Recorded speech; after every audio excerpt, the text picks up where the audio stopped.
जब इंसान क्रोध में उन्मत्त होता है तो करीब करीब मूर्छित हो जाता है।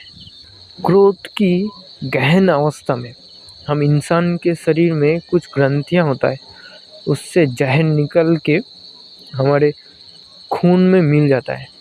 उस जहर के कारण एक मूर्छा छा जाता है और उस मूर्छा की स्थिति में कोई इंसान हत्या भी कर सकता है, आत्महत्या भी कर सकता है। ऐसे ही जी रहे हैं हम यंत्रवत। खुद के अंदर क्या होता है खुद को ही पता नहीं होता।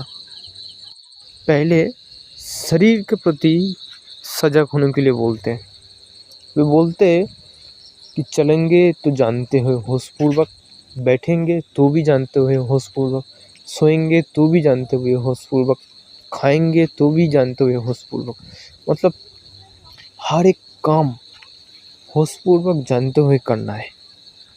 होश के ऐसे गहन अवस्था तक पहुंचना है जहां सोने के टाइम पे हमें ये पता रहे कि शरीर सोया है, मैं जागा हूँ।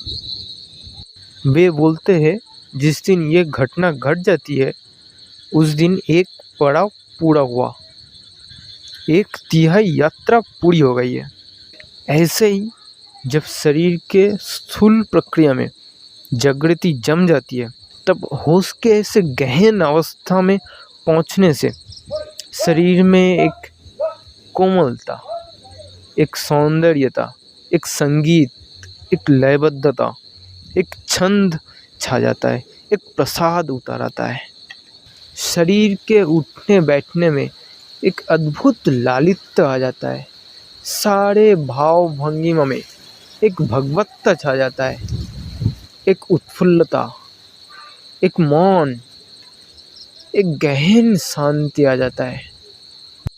फिर दूसरा प्रयोग मन पर करना है और मन के विचार, कामनाएं, इच्छाएं, कल्पनाएं, स्मृतियाँ, सपने, इनको देखना है।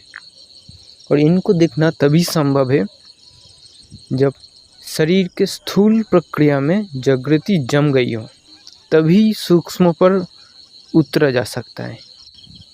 जो शरीर पे सफल हो जाता है वो मन पे भी सफल हो जाएगा। उसके हाथ राज लग जाता है, बस एक एक कदम आगे बढ़ना होगा। और जब मन पर विचार गहन हो जाता है तब वासनाएं, विचार अपने आप विदा हो जाता है। लड़ना नहीं पड़ता है। जो लड़ा वो हारा, जो जागा वही जीता।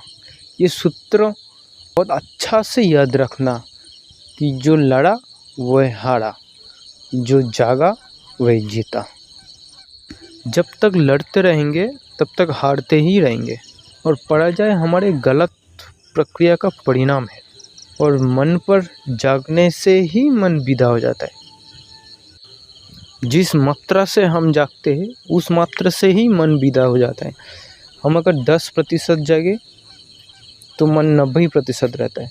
हम अगर 90% जागते तो मन 10% रह जाता है। हम अगर 100% जाग गए तो मन रहता नहीं, पूरा विदा हो जाता है। और मन के पूरा विदा होने से एक अपूर्व घटना घटती है। जैसे शरीर में एक प्रसाद छा जाता है, वैसे मन में एक अपूर्व आह्लाद, अकारण आनंद। कोई कारण नहीं, कोई वजह नहीं, कोई लक्ष्य नहीं, बस अकारण झरने फूटने लगते, आनंद की रसधार बहने लगते हैं। और तीसरा कदम है हृदय की भावनाओं के प्रति सजगता। वो हमारा सबसे सूक्ष्म अति सूक्ष्म जगत है। भाव विचार से भी गहरे और नाजुक भी है। फिर आखिरी प्रयोग करना, अपनी भावनाओं को देखना।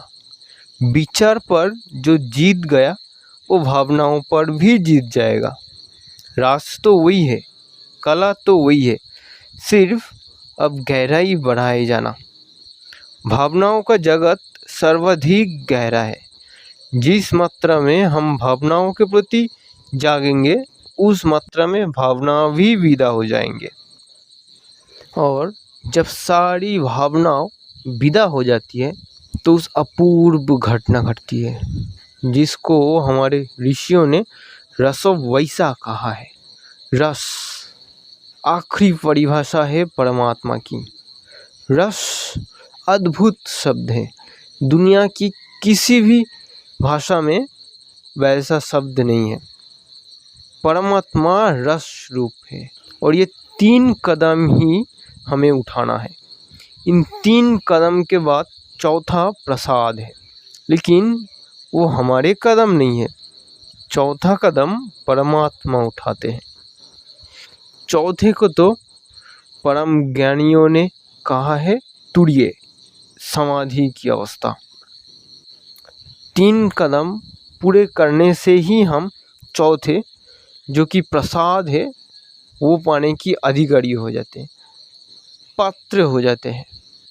और चौथा हम नहीं उठा सकते, वो तो परमात्मा स्वयं उठाते हैं।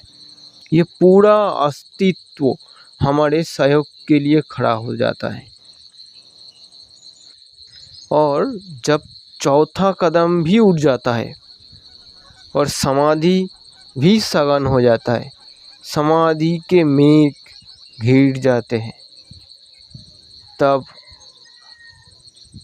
आ जाते हैं आषाढ़ का महीने, होने लगते हैं रिमझिम।